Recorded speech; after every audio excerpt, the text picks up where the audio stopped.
Assalamualaikum warahmatullahi wabarakatuh. Perkenalkan nama saya Pasya Fadiji dengan NIM 23091060076. Pada hari ini saya akan menjelaskan modul 1.com. Yang pertama-tama, apa itu IP address? IP address adalah identitas unik yang diberikan ke setiap perangkat dalam jaringan komputer agar lebih berkomunikasi satu sama lain. IP address terdiri dari dua bagian utama, yaitu network address yang berfungsi untuk mengidentifikasi jaringan dan host address yang berfungsi untuk mengidentifikasi perangkat dalam jaringan.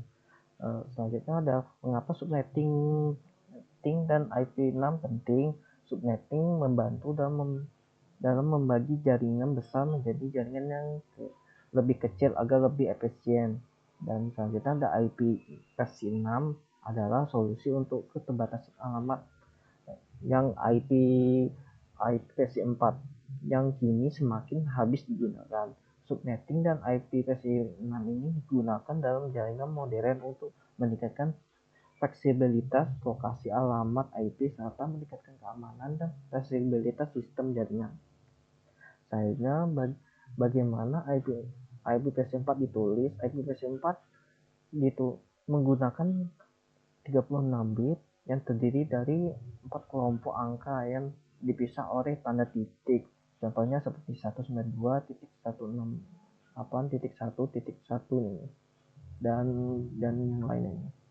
Selanjutnya kelas-kelas dalam IP versi 4.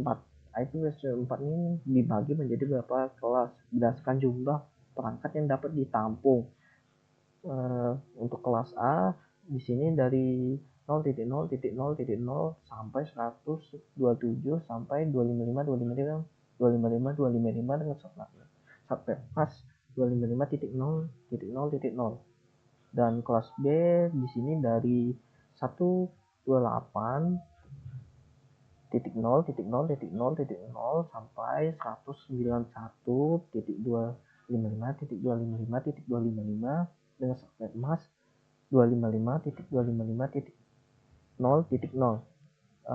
Dan juga ada juga kelas C yang di sini dari 192 yaitu 0.0.0.0 sampai 223.255.255.255 dengan subnet mask 255.255.255.0. Selanjutnya ada juga kelas D yang digunakan untuk multi test case, dan ada juga kelas E yang digunakan untuk penelitian oleh IFTF. Selanjutnya, apa itu subnetting? Subnetting adalah teknik pembagian jaringan yang besar menjadi beberapa jaringan yang lebih kecil untuk efisien penggunaan alamat IP dan meningkatkan keamanan jaringan. Mengapa subnetting dibutuhkan? Yaitu untuk memungkinkan penggunaan alamat IP secara lebih hemat dan juga mengurangi beban tarif jaringan, dan juga meningkatkan keamanan dan mengelompokkan penggunaan jaringan. Contohnya, jika kita memiliki jaringan 192.168.1.1 dengan prefix 25, kita bisa membagi menjadi beberapa subnetting yang lebih kecil menggunakan teknik subnetting. Selanjutnya, apa itu CLD? CLD adalah metode untuk menggantikan sistem pembagian kelas tradisional yaitu A, B, atau C, dan menggunakan notasi garis miring untuk menunjukkan jumlah bit yang digunakan sebagai network ID. Contoh CIDRI adalah seperti satu yang IP ini 192.168.1.0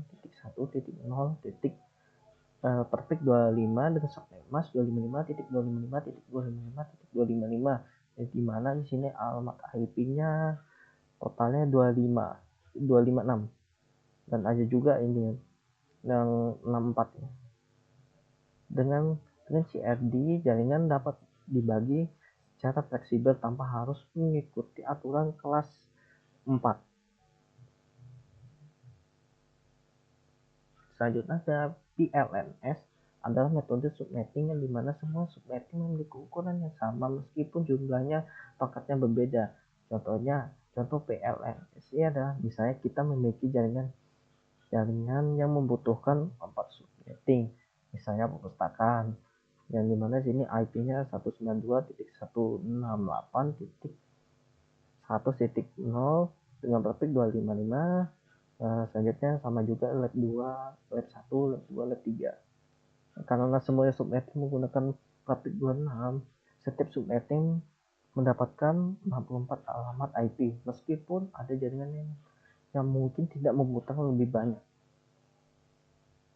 Selanjutnya, PLMS memungkinkan pengguna membuat subnetting dengan ukurannya lebih berbeda sesuai dengan kebutuhan host, sehingga lebih hemat dalam menggunakan alamat IP.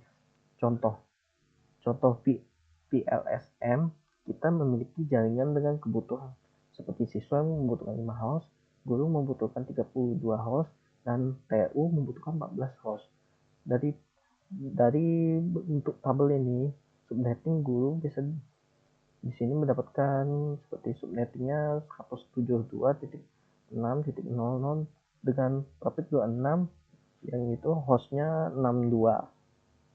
Lalu TU mendapatkan subnetting dengan IP yang 172.16.0.64 dengan traffic 28 dengan hostnya 14 host, dan siswa mendapatkan subnettingnya 172.16.0.8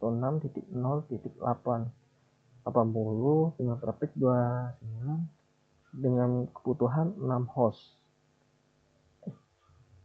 Ya, dengan PLMS kita tidak membuang banyak alamat IP seperti di FLSM. Selanjutnya, untuk aspeknya, untuk aspek PLMS, ukuran subnettingnya sama untuk semuanya, dan untuk PLMS berbeda dengan sesuai dengan kebutuhannya. Untuk efisiensi penggunaan IP di PLMS kurang efisien karena banyak IP yang terbuang. Kalau untuk PLSM lebih efisien karena menyesuaikan dengan hostnya yang dibutuhkan. Untuk fleksibilitasnya, FLSM terbatas dan PLMS lebih fleksibel. Selanjutnya, kesimpulannya, subnetting digunakan untuk mengoptimalkan alokasi alamat IP dalam jaringan. Dan kesimpulan selanjutnya ada CIRDI, PLMS, dan PLSM adalah teknik dalam subnetting yang digunakan untuk berdasarkan kebutuhan. Ada juga IP versi 6 adalah solusi untuk keterbatasan IP versi 4 yang memiliki banyak keunggulan seperti kapasitas alamat lebih besar, keamanannya lebih baik, serta mendukung komunikasi perangkat yang lebih efisien. Selanjutnya, sekian, terima kasih. Mohon maaf kalau kurang jelas. Sekian, terima kasih.